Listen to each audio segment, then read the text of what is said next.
Welcome to tonight's Terror, where you can expect original scary stories. Nothing here is written or narrated by AI. If you enjoy the content, consider subscribing to the channel and sharing your thoughts in the comments. Thanks for visiting, and enjoy the story.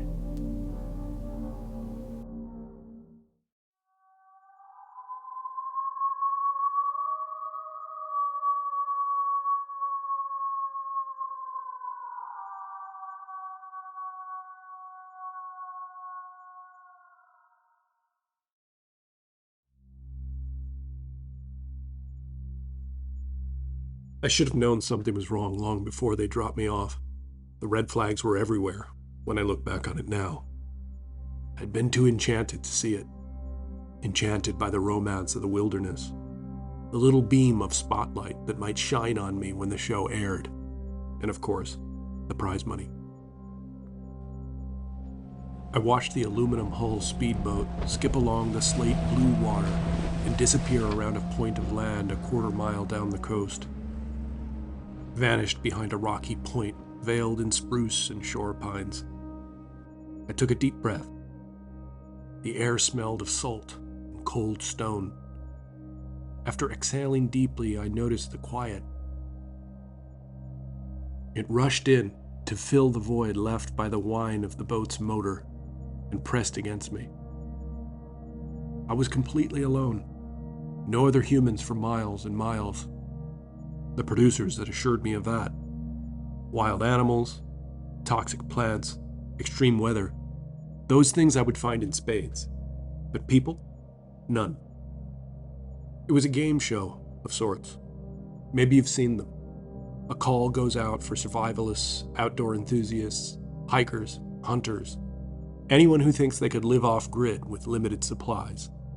If you have the skills, and I'll just say it, the ego, you might get the call. 3 months after sending off my video application, I got mine. I would be dropped in remote coastal Canada at the start of winter. The rules were simple. Outlast the other contestants and win $800,000. I never laid eyes on another contestant. The executive producer, a red-faced man of about 40 named Lazard, explained that my fellow survivalists would be placed at similarly unforgiving locations. We'd be scattered across the region, far enough apart to guarantee solitude, but close enough to face the same punishing weather. Solitude is going to blow the competition out of the water, Lazard had spouted during our first meeting after I'd made the cut. He was always moving as he spoke. Around his office, in and out of the door to the waiting room, into the washroom off his office to run the sink for no reason I could discern. It was hard to follow his words as he jittered and paced around me. "Have you decided on your 10 items yet?" he asked, finally settling behind his desk. "I think so," I said, and began the list I'd been drafting and redrafting for weeks. Folding saw, paracord, sleeping bag, snare wire, medium axe, tarp, fixed blade knife, ferro rod, fishing line, and a bush pot for boiling water, cooking. Lazard ticked off the items on his fingers as I spoke, as if it gave him an excuse to keep moving even though he was seated. "Sounds like a winning formula," he said, in the rehearsed tone of an old-timey radio broadcaster. "Let's get you with the lawyers so you could sign the waivers and deal with the boring stuff."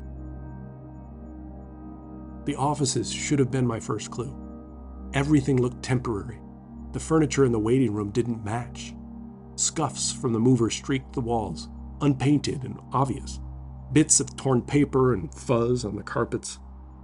When I think back on all the ways this production company was trying to tell me they weren't serious, what bothers me most was a flickering fluorescent light. It was twitching off and on right there in the lobby, 5 feet from the secretary's desk. It wasn't a real operation. I can see myself sitting at a folding table, Lazard over one shoulder, and the lawyer worrying over his phone in the corner. The lawyer was Lazard's opposite, silent, unanimated, and nearly catatonic throughout our meeting. I asked Lazard a question. How can you be sure no one will wander into my camp? A hunter or a fisherman? He glanced at the lawyer. Care to answer that, Mr. Fellows? If you can be bothered to work while you bill me? Fellows half mumbled a reply without looking up from his phone. We have leases. Well, there you have it, Lazard said, rolling his eyes at the attorney. All of these instances would come back to me much later on. I can only say that nothing stuck long on my radar screen. I was so elated to have been chosen to compete on the show. I'd applied for 6 other seasons of similar contests and never even heard back. I looked at the lawyer, Fellows, another moment before carrying on with the paperwork. There was a hole in the leather of one of his loafers. Unserious people. And yet, there I sat, signing very serious papers for very unserious people, thinking only of some Jack London-style adventure and a pile of gold waiting at the end of it all. With a speedboat gone, I lugged my gear away from the shore. The crate with my 10 items sat waiting. Looking over the neatly folded tarp and bundled paracord, I felt ready. My hand rested on the ferro rod, and I thought about how cold the nights would be. I had practiced endlessly with this kind of fire starter, and I wasn't worried about producing heat. The shriek of a water bird drew my attention to the beach. Fog had started to creep over the sliver of frigid Pacific that stretched as far as I could see in both directions. The mist moved in quickly, gray fingers reaching over the water. The heavier crate held the camera equipment. I'd watched seasons of similar shows for years, and I knew how often contestants underestimated the time and effort it took to film everything they did. Solitude, the show's title, meant exactly that. No camera crew crouched in the trees, no one nearby to capture the moment I caught a fish or built a shelter. All the tech gear was packed in molded styrofoam to protect it from the ride in. The satellite phone sat beside it. I was expected to check in once a day with the field producers at home base miles away.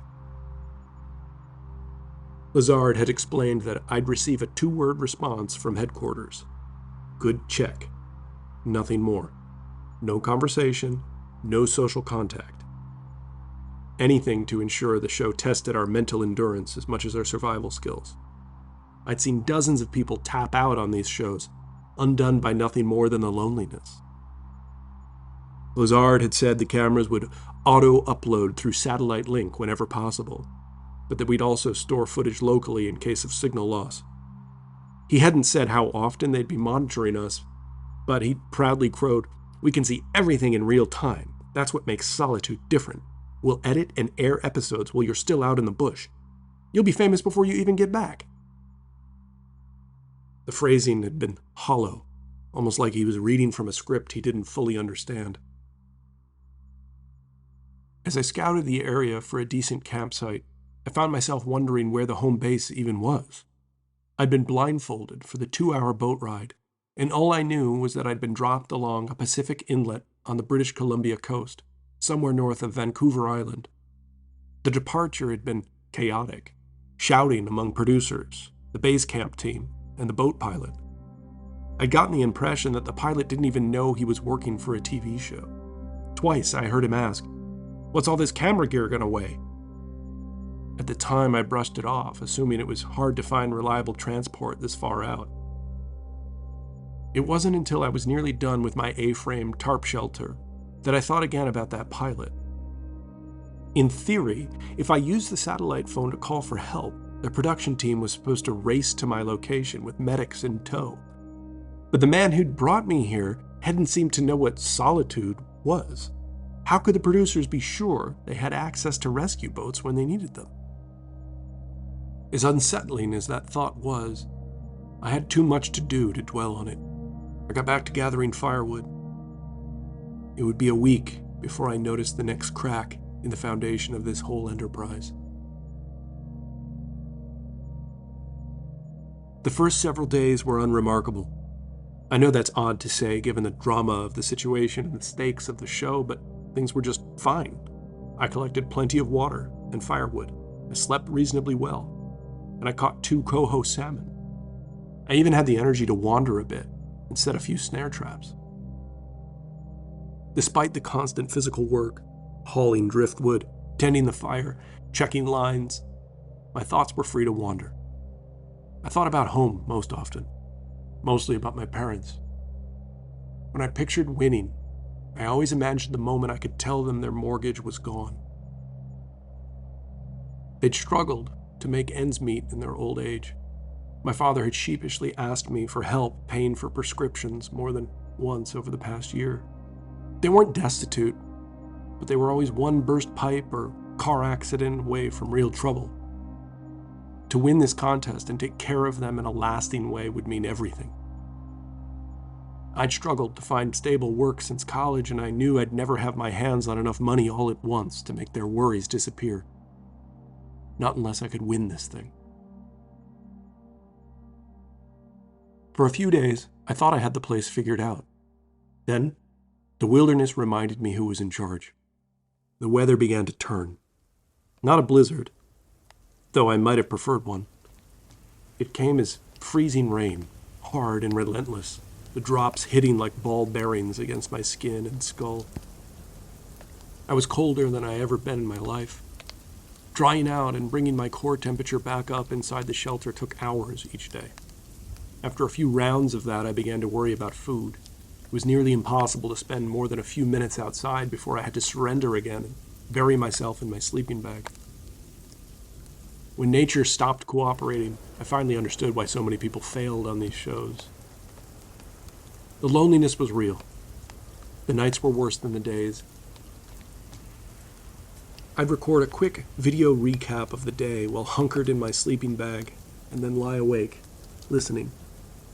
I knew I was the only person for miles, but I couldn't help straining my ears for the whine of a boat's motor or the distant prop of a seaplane. Anything to remind me I wasn't the last person on Earth. During the day, constantly relocating and positioning cameras to keep myself in frame as I worked was a pain. But after a while, they became my companions. I talked to them constantly, narrating what I was doing, thinking aloud, filling the silence with words that evaporated as soon as they left my mouth. I'm going to check my wire traps now and then again before sunset, I announced to the blinking red light on the camera's matte black shell. If we've been lucky. Without realizing it, I'd started referring to the cameras and me as sort of a team. We'll have a horseshoe hare or a grouse. I approached the camera sitting on the trunk of a felled tree. Or, I continued, we're a bit less lucky and get a squirrel. I lifted the camera and looked straight into the lens. Widening my eyes theatrically, I whispered, or no luck at all. We get nothing. The battery icon flashed in the corner of the viewfinder. You're getting hungry too, huh? I said. I'd need to swap the battery before heading out to check the snares.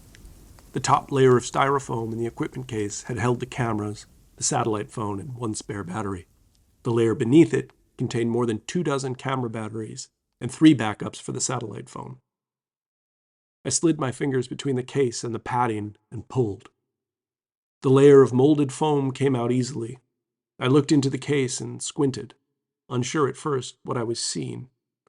The rows of slots in the styrofoam were empty. I dropped to my knees in the fallen pine needles and tugged at the black padding. Tucked into one of the empty slots was a single sheet of paper, folded in half to fit the battery-sized space. I pulled it out and unfolded it. It was an inventory list for the case. Lithium-ion primary cell battery, 26. High-capacity lithium-ion battery, 4. Someone had tucked the inventory list into my case and forgotten about it. For a while, I just sat there with the paper in my hand. The rain had eased, but the drops still fell from the trees in slow, uneven beats. Each one landed with a hollow tap on the lid of the crate. I read the inventory again, tracing the lines with my finger as if I'd missed something obvious. 26 camera batteries, 4 satellite phone backup batteries. None of them here. I told myself the mistake was a simple one. Some mix-up during packing, a last-minute shuffle between contestants' gear. Maybe somebody on the crew had borrowed them for charging and forgotten to put them back. But the more I tried to reason it out, the less sense it made. I remembered the chaos at the dock before we left, the shouting, the confusion over supplies, and baffled pilots' questions.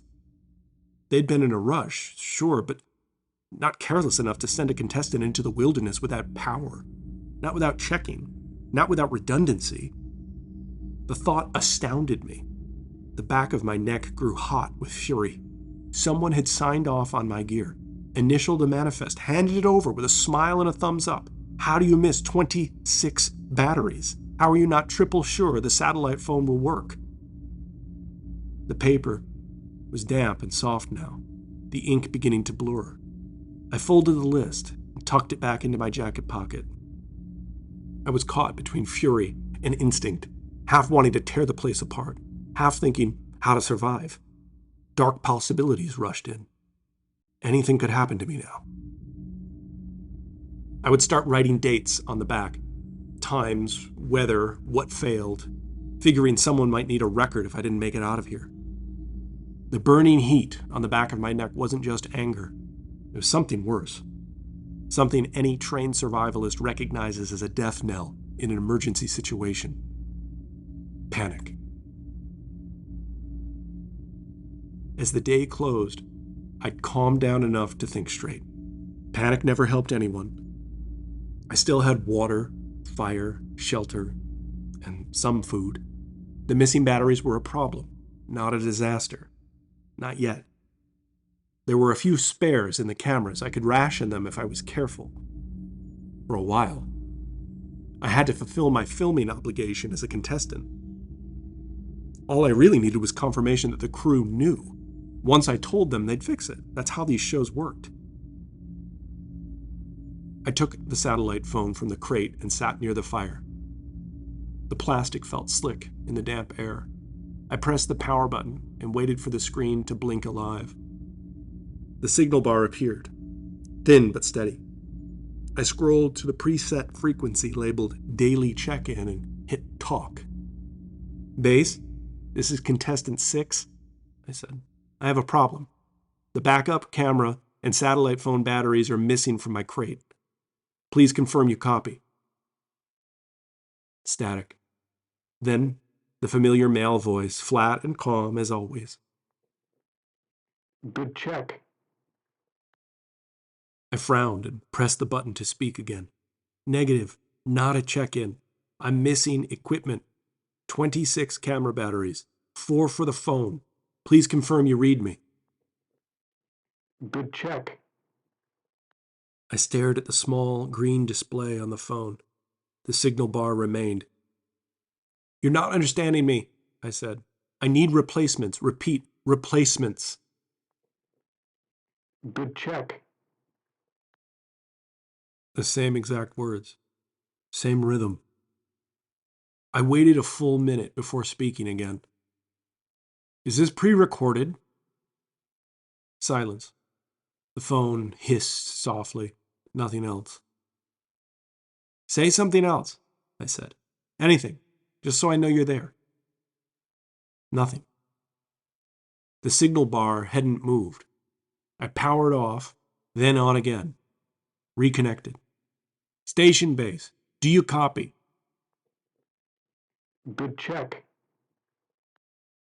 Unreal, I thought. Then, aloud, there's no one there. When I finally shut the phone off, I lay on my back with my eyes closed, trying to breathe evenly. Rain had started again, gathering on the fir tree boughs and slipping down to tap on my tarp shelter roof. It sounded like someone knocking, slow, polite, waiting for me to answer. By first light, I convinced myself it was nothing. A glitch, maybe. Some preloaded message that triggered automatically. It was outrageous to think the production team would ever let something like that stand as standard procedure. But the list of reasons this operation felt less and less legitimate was growing. The important thing was that the signal bar had been steady. That meant the phone worked. That meant someone, somewhere, could hear me. I said those sentences out loud while I boiled water and tried not to think about how long the night had felt. The rain had stopped, leaving the forest slick and silent. I ate a small piece of smoked fish and decided to try the phone again. Station base, contestant 6, I said. Good morning. Yesterday's check-in didn't go through properly. I need to report a supply issue. Please confirm. Static. Then the same voice. Good check. I waited a few seconds and spoke again, losing my patience. Negative. Not a check-in. This is a report. I'm heading towards an SOS here, assholes. Good check. The tone hadn't changed, of course, not a single syllable off from the night before. I listened closely, hoping for the sound of breathing, a pause, anything human. The line was so clean, it was just a loop. I tried again later, mid-morning, when the fog began to lift. Station base, contestant 6, please respond with any phrase other than good check. Good check. That was when my forced calm started to break. I powered the phone off, then back on just to prove to myself it was an issue on their end. And back came the same two words, faithfully, exactly, uselessly. The phrase had become a taunt. By early afternoon, I'd stopped pretending anything about this was reasonable. If someone was monitoring, they knew about the missing supplies by now. The silence on their end could only mean one of two things. Either the system had failed, or they didn't care. Both outcomes could result in my death. I sat near the fire and scanned the inlet for any sign of a boat. The tide had gone out, leaving a line of dark kelp and wet stone. The sky was low and colorless. The air was still heavy with the threat of more rain. The quiet had a sinister weight to it again. The next morning, I woke up with a plan. It wasn't much of one, but it gave me something to do, besides wait for the good check. If the production team was monitoring the footage in real time, or close to it, they'd see whatever I did next. The first test was simple. I held down the transmit button on the satellite phone and stayed silent for a full minute, watching the timer on the screen tick upward. When I released it, there was nothing. No good check, just a hiss of static before the line went dead. The next time I spoke nonsense. Station base, contestant 6, pancakes, Bigfoot, ultraviolet. I paused. Repeat, pancakes, Bigfoot, ultraviolet. Good check. I let out a short laugh that didn't sound right coming out of me. I tried again, whispering this time, as if that might confuse the algorithm or force a human to step in. I got the same result. I switched the phone off and set it beside the fire. Then I turned to the cameras. Each one had a red light that blinked when recording. If the uploads really were automatic, someone back at base would see whatever I filmed as soon as the connection allowed. That was what Lazard had said, at least. I propped a camera on its tripod and pointed it toward the beach. Then I stepped into frame and said, Station base, if you can see this, I'm missing camera batteries and the backup power for my satellite phone. I need confirmation you're receiving any of this. I waited. Nothing changed. The red light kept blinking. I covered the lens with my hat and left it that way for a while. When I pulled my hat off, the light blinked, just as before, steady and indifferent. It was possible that the footage was stored locally and uploaded later, but the longer I stood there, the less I believed it. Lazard's voice came back to me. We'll see everything in real time. That's what makes solitude different. But if that had been true, someone would have said something by now. That afternoon, I carried a camera to the ridge behind camp. From there, I could see the inlet stretching north, a gray sheet of water broken by the outlines of tiny islands. I set the camera on a rock and faced it toward the open water. If anyone's watching, I said, send a signal, a flare, a horn, anything. Do it. The demand sounded strange in the open air, small and toothless. I waited until the fog thickened again and the water lost its color. No flare appeared. No sound but the distant shush of waves on the beach. When I went back to camp, the fire was almost out. I fed it a few sticks and crouched beside the heat, rubbing my hands together. Somewhere out on the water, a gull called out once and went quiet again. I stayed by the fire until the light thinned to black. The fog had broken, but the air still carried a damp that never left. I'd grown used to the rhythm of filming, short clips of whatever I was doing that day, a few words into the camera before dark. But that evening I wanted to review what I'd recorded. Maybe I could spot something I'd missed. Maybe I'd see the flare I'd asked for and just not noticed it. The small display on the camera was smudged with rain and ash from the fire. I wiped it with my sleeve and scrolled back through the day's clips. The path to my traps, the low clouds, my own face framed by the trees. Everything looked normal. Then, somewhere between one clip and the next, I noticed a break.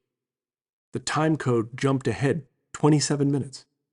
I hadn't stopped filming for more than a few seconds, but the feed skipped forward as if the camera had been paused and restarted. I frowned and rewound, thinking I'd misread it. No, there it was. It's a clean cut. I played the gap 3 times, though there was nothing to see. The clip before the gap ended with me adjusting the tripod. The next began with me standing several feet away, the light a little different. The fire was higher. My own voice came faintly through the speaker. All right, that should do it. I didn't remember saying that. I checked the second camera, the one I'd left near the beach earlier. Its footage should have shown me climbing the ridge, setting up the other camera. Instead, it showed the shoreline, fog, driftwood, water. The usual. But when I paused and advanced frame by frame, I caught movement. A shape passed through the frame, narrow, upright, but too fast to track. Shadow between 2 trees. It could have been the wind moving undergrowth or a trick of the light, but it looked too solid. Told myself it was nothing. A glitch, smear of fog, my own reflection.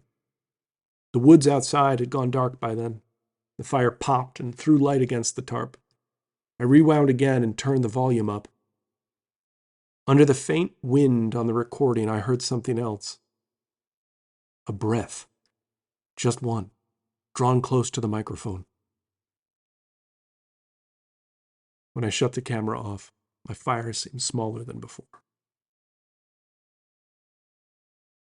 When I finally crawled into the shelter, the fire had burned down to a mound of orange coals.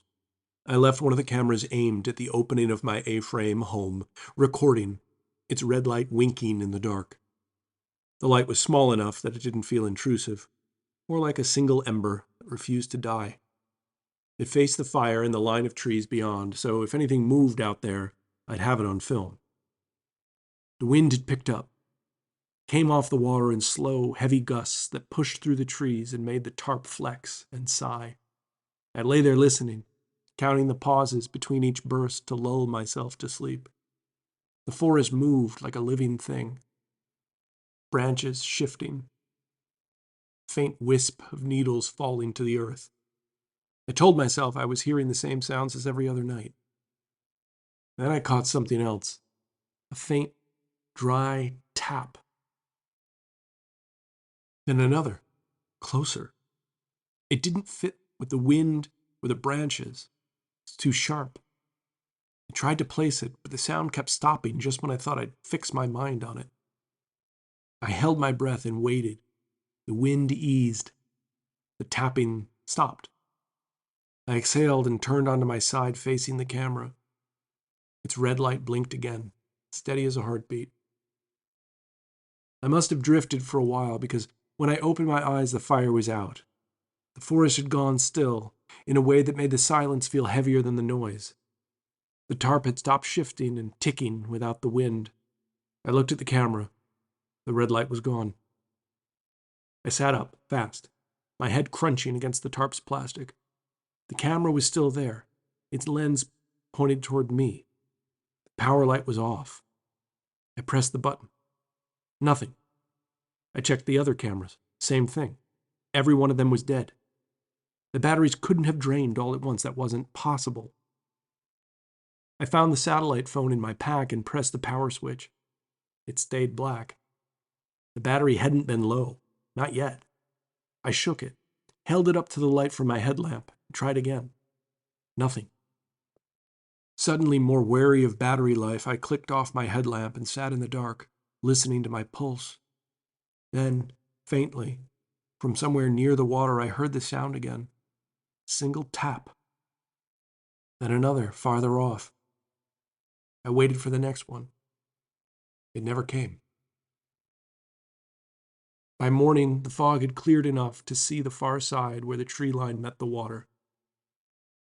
My shelter and the beach looked unchanged, but everything else felt shifted somehow, like the world had been taken apart and put back together with one piece off. I rebuilt the fire and set a pot of water to boil, just for the sound. The phone was still dead, cameras too. I checked each battery, swapping them out for my few spares. Nothing. I set one near the fire, hoping the warmth would dry out any condensation. When the lens fogged, I wiped it with my sleeve, and for a second I saw my reflection in the glass. I saw a pale, hollow-eyed stranger wearing my jacket. I realized I couldn't remember when I'd last eaten. By afternoon, the batteries were alive again, evidently by warming up. The phone remained dead. I took a camera with me and headed to the beach, suddenly hungry. With a break in the rain, maybe I could hook another salmon. That's when I noticed something in the sand. A line of marks led from the tree line down to the water. They were shallow but clear, like something had been dragged. A stick, maybe, or the toe of a boot. I followed this Morse code in the sand a few yards until it broke off at the tide line. There were no prints. Nothing else disturbed. I told myself I'd done it the night before. Maybe I'd gone down for some driftwood to burn. I couldn't remember. I wouldn't fish this morning. Walking back to my camp, I turned the camera over in my hands and pressed the power button. This time the light blinked. Once. Then again. I let out a breath I hadn't known I was holding. The display came alive, the time code running. I scrolled back to the last saved file, the one from the night before. It had a timestamp just after midnight. I hit play. The first few seconds showed nothing but the dim shape of the fire as it burned down. Then the lens jerked sharply, as if someone had grabbed the tripod. The frame swung wildly until the camera faced the tarp with the fire in the foreground. Beyond the flames and inside the tent, I saw me. The clip ran 29 minutes, nearly a half hour of me sleeping. I sat on my sleeping bag and watched it through. Studying my face for so long, I noticed how thin my cheeks looked. Then, around the 28-minute mark, sound. Faint shuffle, the hiss of fabric. Then, close to the microphone, a breath. I gasped and sat up, gathering my knees to my chest. I drew the knife from the sheath strapped to my leg. I stared out the opening of my shelter for what could have been an hour. Then I watched the clip again, frame by frame. The breath was human for sure. The last moments of the clip were me, lying in the shelter, one arm over my eyes, the fire beside me. The camera had been angled just enough to catch my face. My mouth hung open, teeth showing like I'd been caught mid-sentence. I watched myself roll onto my side. The fire beside me flared as if it had been fed a handful of bark. Then, a voice. So close to the microphone, the words were unmistakable. Good check. The recording ended. I sat back, staring at the camera. The red light blinked, steady and slow, like it was waiting for me to say something back. I sat up by the fire with a knife across my knees through the night, watching the tree line until the gray light came. By morning, I'd talked myself into an explanation. Someone was out there, a local fisherman maybe, or one of the crew sent to check on me. Whoever it was had a screw loose. Someone had filmed me while I slept. And if they were still nearby, I'd find them. I walked to the beach first. The tide had pulled back farther than usual, leaving a slick mat of kelp and sand.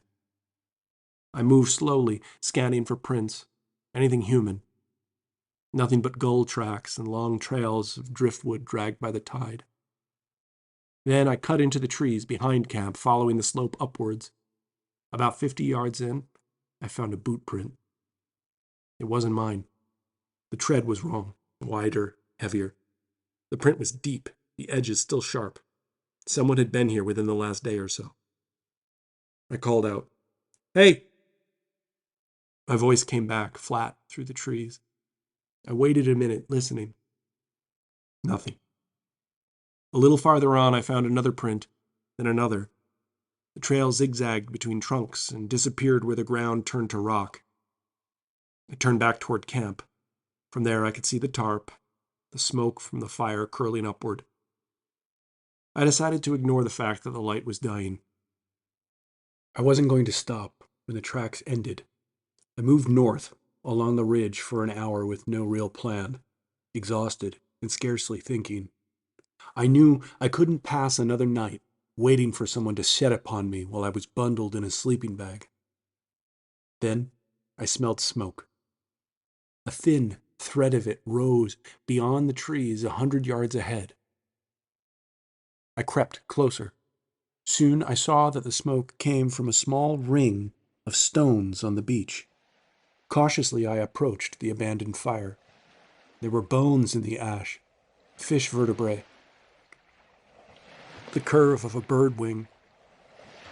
Then, just outside, I saw something worse. One of my cameras, cracked, the lens blackened from heat. A voice came from behind the trees. "I wondered how long you'd play around in your campsite before getting brave." I turned. A man stood half in shadow, bearded, dressed for the cold. I noticed there was no logo on his jacket. He didn't carry a pack. "Are you with Solitude?" I asked. My voice came out strange, too high. He didn't answer. He just smiled like I'd said something funny and nodded toward the ruined camera. "Oh, this is Solitude, all right." Then I noticed the bow. It was a powerful, compound-typed, favored by serious hunters. It was painted deep green and leaning against the man's leg. He saw me looking at it. "Oh, relax," he muttered softly. "I didn't think anyone else was out here," I said. "Just about no one," he replied. "That's why I favor it." He stepped forward, his boots settling into the wet sand. "You're the one they dropped off, huh? The contestant?" I didn't answer. He smiled wider. "You all think you're the first ones. The premier season," he said in a mocking tone.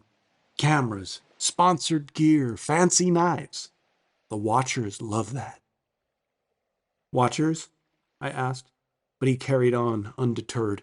"You want to win, don't you? That's the hook. Outlast them all. And I bet you could, if there were anyone here playing but you right now." I felt my grip tighten on the knife handle. "I don't understand." He tilted his head as if listening for something. "Come on, put it together. You saw the footprints. You heard me. You even caught me on camera, didn't you? You're better than most. Usually they don't notice me until it's too late." My throat went dry. "Who? What happened to them?" He shrugged. "Same thing happens every time. When the batteries die, when the signal cuts out, when no one answers the phone. They get bold, start to wonder, start to wander, just like you did." He bent, picked up a piece of driftwood and tossed it into the fire. The flames jumped and painted his face orange. It's what they want. The tension. But I guess things are moving pretty slow this time. I'm playing with my food, so to speak. My mouth fell open. His expression softened, his lower lip pushed out comically. Don't look so down, he said softly. You've already made it longer than the last one. Something in his tone, something like genuine pride, made my stomach turn. Anyway, he said, lifting the bow with one hand, you should get moving. The tide's turning. What do you mean? He looked past me toward the beach. Look there. If you stay, you'll be underwater by dark. I knew the tides by then. He was wrong. It was a line to make me turn my head. I did it anyway. When I turned to look, the shore was empty.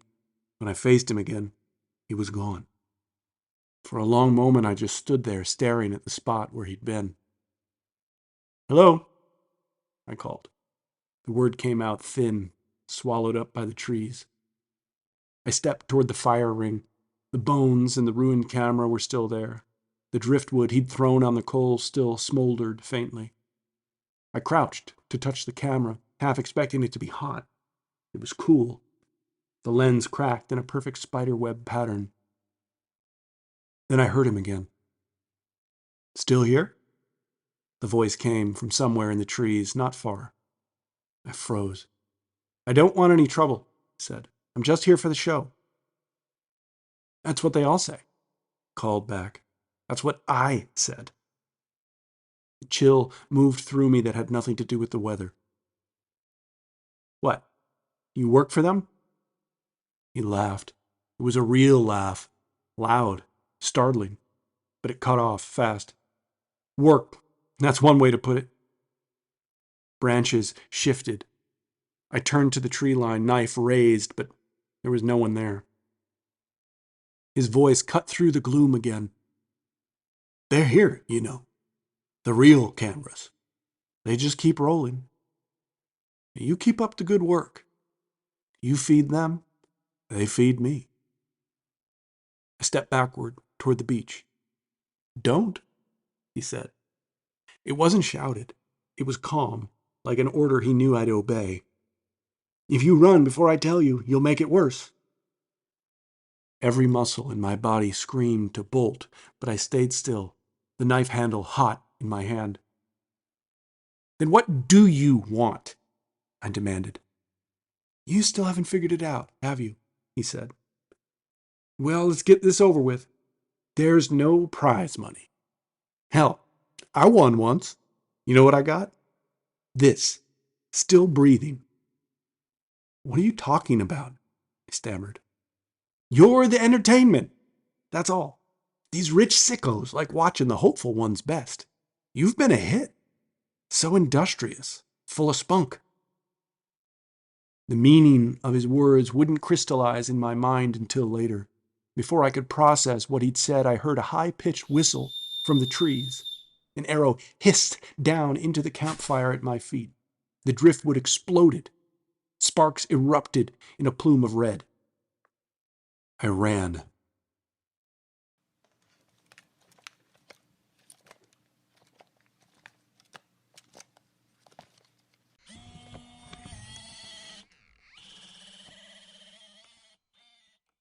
I don't know the day or time anymore. I've been running and hiding for at least 3 nights. The man with the bow is still out there, toying with me. I don't know when he's going to end things. I think the audio is still recording on this thing. The lens is shot, so I know you can't see me, but there's a gash down the left side of my head where an arrow nearly got me. It stopped bleeding. I'm not worried about infection. I don't think I'll last that long. If the people who brought me here find this, then I have a message for you. You're going to burn in hell.